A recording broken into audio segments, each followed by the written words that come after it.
Саламатсыңар урматтуу окуучулар. Геометрия предмети боюнча сабагыбызды баштайбыз. Сабактын темасы призманын бетинин аянтын табууга карата көнүгүүлөрдү аткарабыз. Урматтуу окуучулар, өткөн сабакта призманын бетинин аянты жана аны табуунун формулалары боюнча таанышканбыз. Эми ошого карата бүгүнкү сабакта бир нече көнүгүүлөрдү аткарабыз. Мына балдар, бизге мисал берилди. Тик призма берилиптир. Тик призманын негизи 4 сантиметр жана 5 сантиметр болгон тик буруштук экен. Ал эми анын бийиктиги 8 сантиметр болсо дейт, толук бетинин аянтын тапкыла дейт. Демек, маселе чыгаруунун шартын билебиз. Биринчи берилди. Эмне берилди? Негизинин каптал жактары берилиптир. Туурасы А барабар 4 сантиметр, узуну В барабар 5 сантиметр. Ал эми тик призманын бийиктигин H деп белгилесек, барабар 8 сантиметр. Демек, эмнени табыш керек? Эс толук бетинин аянты суроо табыш керек. Эми биз табыш үчүн өткөн сабакта биз аянттардын формулаларын менен таанышканбыз. Ошолор боюнча формулаларын жасады. Демек, эс толук бетинин аянты барабар эс каптал бетине 2 негизинин аянтын кошконго барабар болчу. Эми бул эсепти карап көрсөк, бизге толук бетинин аянтын табыш үчүн биринчи эс каптал бетинин аянтын таап алалы. Формулада белгилүү, каптал бетинин аянты негизинин периметрине бийиктигин көбөйткөнгө барабар. Демек, эс каптал бети барабар P көбөйт H. Эми бул жерден биз каптал бетинин аянтын таап алышыбыз керек экен. Ал үчүн бизге ошо тик призманын негизинин периметрин карайт экенбиз. Негизинин периметри таап алууну билебиз, балдар. P барабар 2 жагынын кошуп 2 эселеп койсок, периметри келип чыгат. Демек, периметрин 18 сантиметр деп алсак болот экен.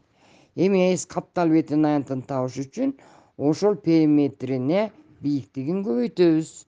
Анда эс каптал бети барабар 18 көбөйтүү 8 болот. 18-ти 8ге көбөйтсөк 144 сантиметр квадрат. Демек, эс каптал бетинин аянтын да таап алдык. Эми бизге дагы эмне керек?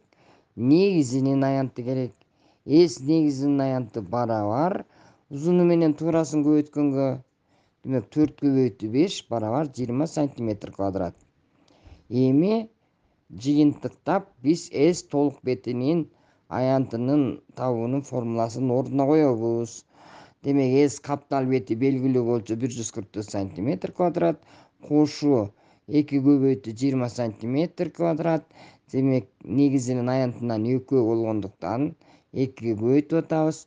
144 сантиметрге 40 сантиметр квадратты кошсок, 184 сантиметр квадрат болуп калды.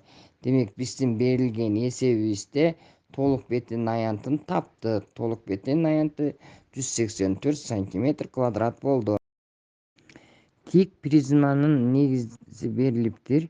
Негиздеринин бир жагы 21 сантиметр жана 9 сантиметрге барабар болгон кең капталдуу трапеция экен, балдар.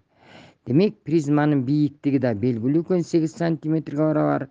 Эгерде трапециянын каптал жагы 10 сантиметрге барабар болсо, призманын каптал бетинин тапкыла дейт. Эми, балдар, биз призманын каптал бетинин аянтын билебиз. Негизинин периметрине бийиктигин көбөйткөнгө. Эми бул жерден биз эмне керек экен, эмнени табыш керек экен? Демек, тең капталдуу трапеция экен негизи болгондуктан А, В жагы С, Д жагына барабар. Демек, экөө тең 10 сантиметрден экен. Бул жерден негизинин периметрин эле таап алабыз.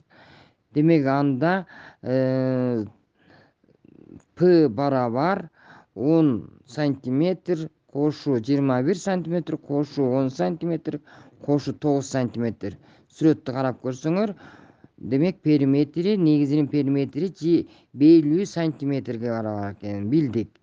Демек эс каптал бетинин аянтын табыш үчүн 50 сантиметрге эле 8 бийиктигин көбөйтүп коебуз.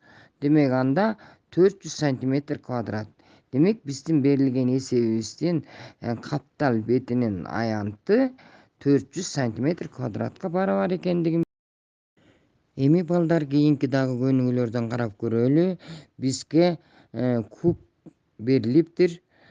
Кубтун кыры 5 дециметрге барабар экен.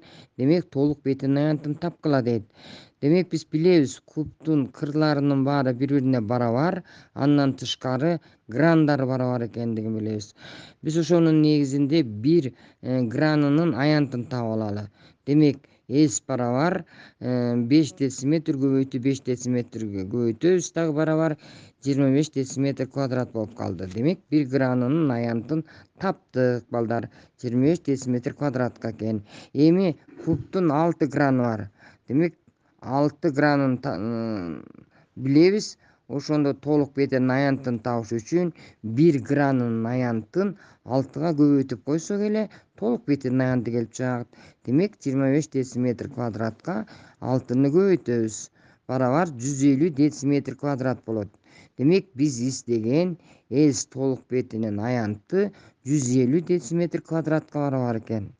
Урматтуу окуучулар, ушуну менен биз призма жана призманын бетинин аянты боюнча тааныштык, алардын формулаларын билдик жана аларга карата көнүгүштөй алдык. Демек ушуну менен мен сабагымды жыйынтыктайм. Саламатта калгыла балдар.